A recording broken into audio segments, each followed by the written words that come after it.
people are going to move the way that they move, and sometimes it's going to feel yucky, it's going to feel disrespectful. So that's where we get to come in and establish those boundaries with them, making sure that they understand what makes us feel safe and how we will feel respected in our conversations.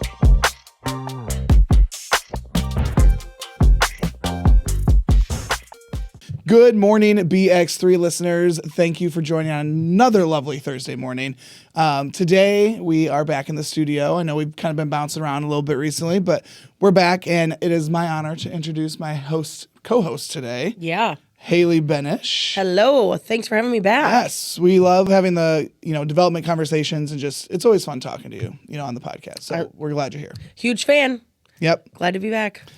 So last week, I invited Hailey, and she had an idea to talk about boundaries and boundary setting and kind of what that looks like, specifically, too, in the restaurant industry.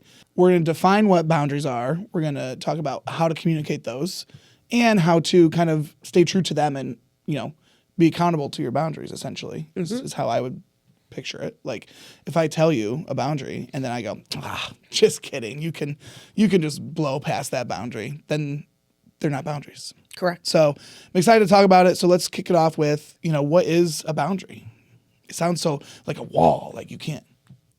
It does. And it's really hard for most of us to do that, to set a boundary because, we're scared that someone's going to reject that. And how do I hold one of my best friends accountable to this boundary that I'm setting? A boundary is something you set to help protect you.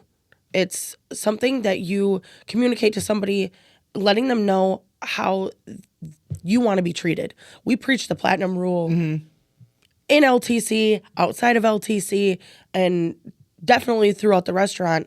And that's so that we can treat others the way that they want to be treated. Yeah, I was going to say, what is the platinum rule? So, yeah. And the golden rule is treat others the way you want to be treated, but Scrap it, because we just said that boundaries are how you want to be treated. Yeah. Right? And so if you are going by the platinum rule, treat others the way they want to be treated, you got to kind of know what boundaries are and respect them because that's how they want to be treated. Right. And, it's important that others are treating us the way we want to be treated, but we have to communicate that with them. Yeah, it's not a guessing game. We can't expect them to know that. So people are going to move the way that they move, and sometimes it's going to feel yucky, it's going to feel disrespectful. So that's where we get to come in and establish those boundaries with them, making sure that they understand what makes us feel safe and how we will feel respected in our conversations. And that's exactly right, because you can't, in leadership in general and just in relationships, assuming is a no-no. Like, you can't assume anything, right? And that both ways. I can't assume what your boundaries are, just like I can't assume that what I said, did or did not hurt you or disrespect you, right? Like, I don't know. I don't know what I don't know. So if you're not the one setting boundaries, be curious about other people's boundaries. Yep. And then that's how you'll kind of start that conversation, at least. Yeah. You can for sure ask somebody, hey, I noticed that made you feel a little uneasy. What's going on? I think it's also important to note that a lot of what we're talking about today relies heavily on your emotional literacy. Like, can you actively perceive the emotion of others and be able to tell when somebody's going against a boundary that maybe they have internally that they haven't shared yet. So being able to say, oh, hey, when I did that one thing or said we had that one conversation, you seemed, standoffish or whatever the case may be, Yep. How can I better address that later? Yeah. And a lot of people won't tell you their boundary because they're scared of being rejected. Yep. They're scared of conflict, or there might be something that happened to them in the past, whether it was childhood or early adulthood or whatever that may be, that is making them fearful of telling you what they need from you to feel comfortable. So when you're setting your boundaries and establishing them with your peers, your coworkers, whoever it is, making sure that you're calm, you articulate what you need, you have your thoughts collected, and that you're also being consistent with telling it. I wish we could wave a wand and everyone just knew the boundaries, but you have to be repeating it consistently so that it's a constant reminder until it becomes a habit of being treated the way that you do. That's awesome that you said that, because last week we just talked with Nick about building habits, like building better habits and things like that. Yep. And it's definitely that same thing. It's repetition. It's staying consistent. It's this, right? Those are the things we get done today. Right. Well, if you skip a day or change that list, you're never going to build that habit. You're never going to stay true to that. So keeping a consistent boundary, and I say boundary, but you can have multiple boundaries. Absolutely. You can have more than one.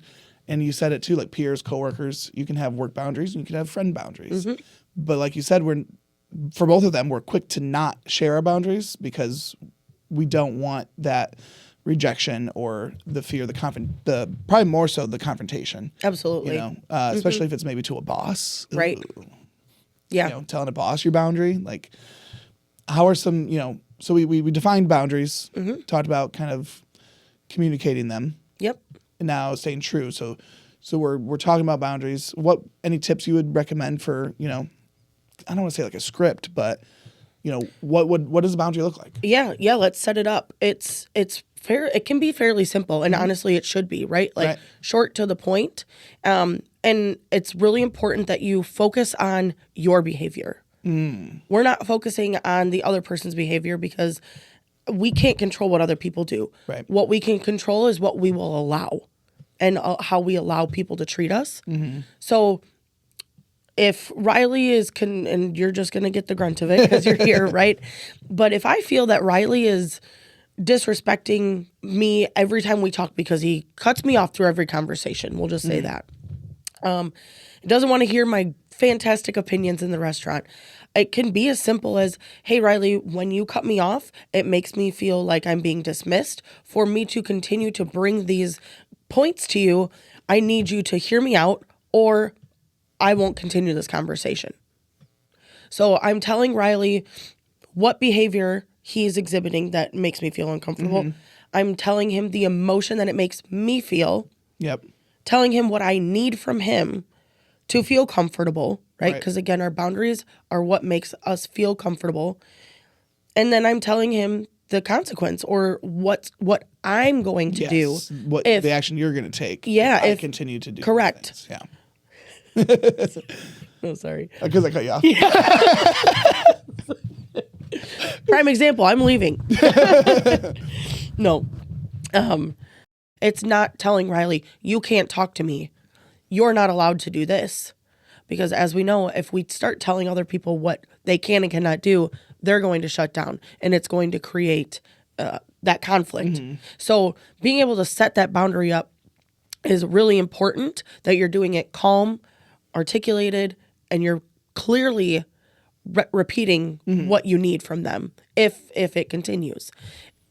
Okay, we've got the boundary set up. We've got the example. I keep cutting you off time and time again. Sure. And you've told me that you're gonna not engage with me then. You're gonna walk away, you're gonna whatever, you're not gonna talk to me. At what point does that become like you're not repeating it again? Like, is there a second chance? Is there like, hey Riley, remember my boundary? Like, what is that? Like, if I don't respect your boundary, you're leaving.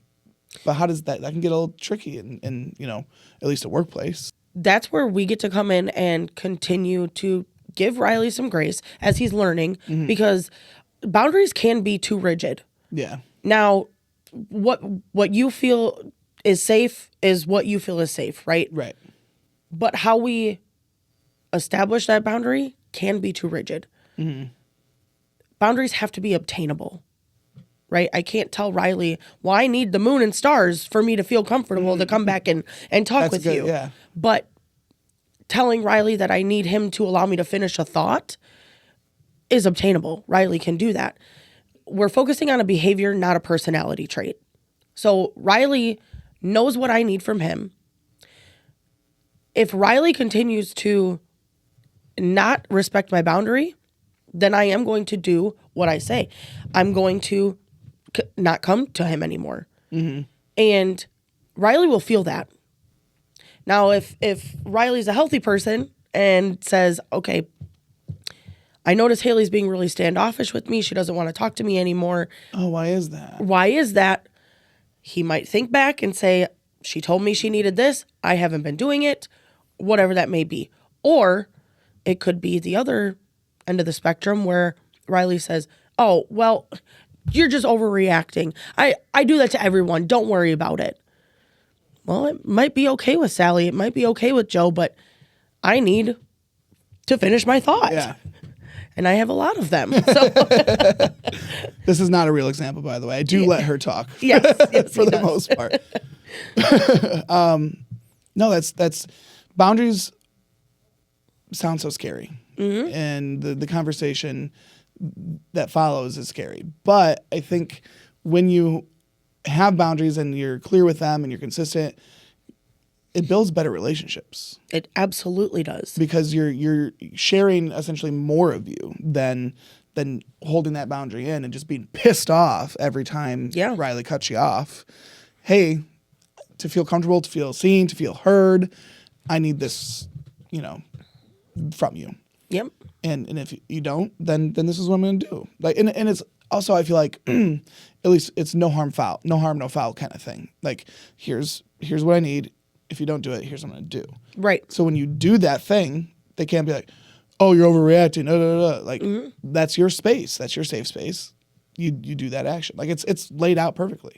And that's where the clarity needs to be, right? There can't be any room for guessing.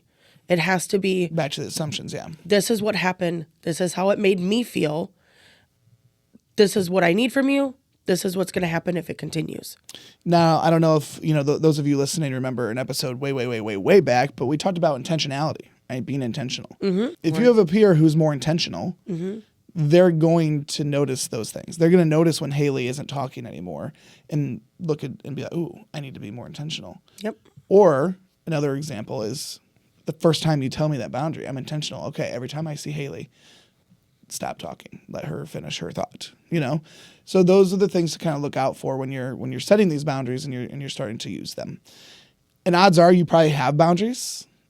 They're just floating around in your head. The boundaries are when you feel, like you said, unsafe, unheard, unseen. When you feel that way, take a look around you and be like, okay, what's causing me to feel this way? And what behavior needs to change for me to feel better or feel safer? Boundaries don't just have to be when someone is, you're feeling disrespected from someone's verbal conversation. Right. Boundaries can also look what you need physically. Please don't touch my arm. Yeah. I'm uncomfortable. It can also apply to your time. And I think that's an important one as a leader because as caregivers, most of us step into that role because we want to care. We care for other people. And caregivers or the people pleasers tend to overwork ourselves. So making sure that we're protecting our time and our space as well. Hey, I need this task finished. I'm not available to do that today. That's your responsibility or whatever that may look like in the time. But there's just boundaries overall allow you to feel safe. So however that looks, it just and protect what you value. Right. Protect your time, protect your emotional space, your physical space, all those different things. And I think when we start thinking about boundaries, we think of like, again, putting up that wall. But that wall is there it's not even a wall. It's like a bubble. It's like a chain link fence. Yeah. You can see through it. You can interact through it. It's not a, hey, closed off. It's this is what I need to feel seen, to feel heard. Right. Right. So, and I think if you've got that respect and you've built that trust with your leaders or with your peers, they're going to honor those boundaries. Yeah. Well, thank you, Hailey, for talking about boundaries with us today. For those listening, I would definitely, challenge you to think about, when you're feeling unseen, unsafe, unheard, take a look at what's going on around you, what behaviors are happening that you can maybe create a boundary for, and then communicate that clearly and consistently to those who need to hear it. Yeah. And it's great. Thanks for coming in. Thanks for having me. Of course, listen, learn, lead. We'll see you next week. Thanks for joining us on Buns, Burgers, and Big Ideas. We hope today's episode inspired fresh ideas for your leadership journey. Be sure to subscribe so you never miss an episode, and keep learning with us as we continue to explore leadership in the QSR world. Until next time, Take care and lead well.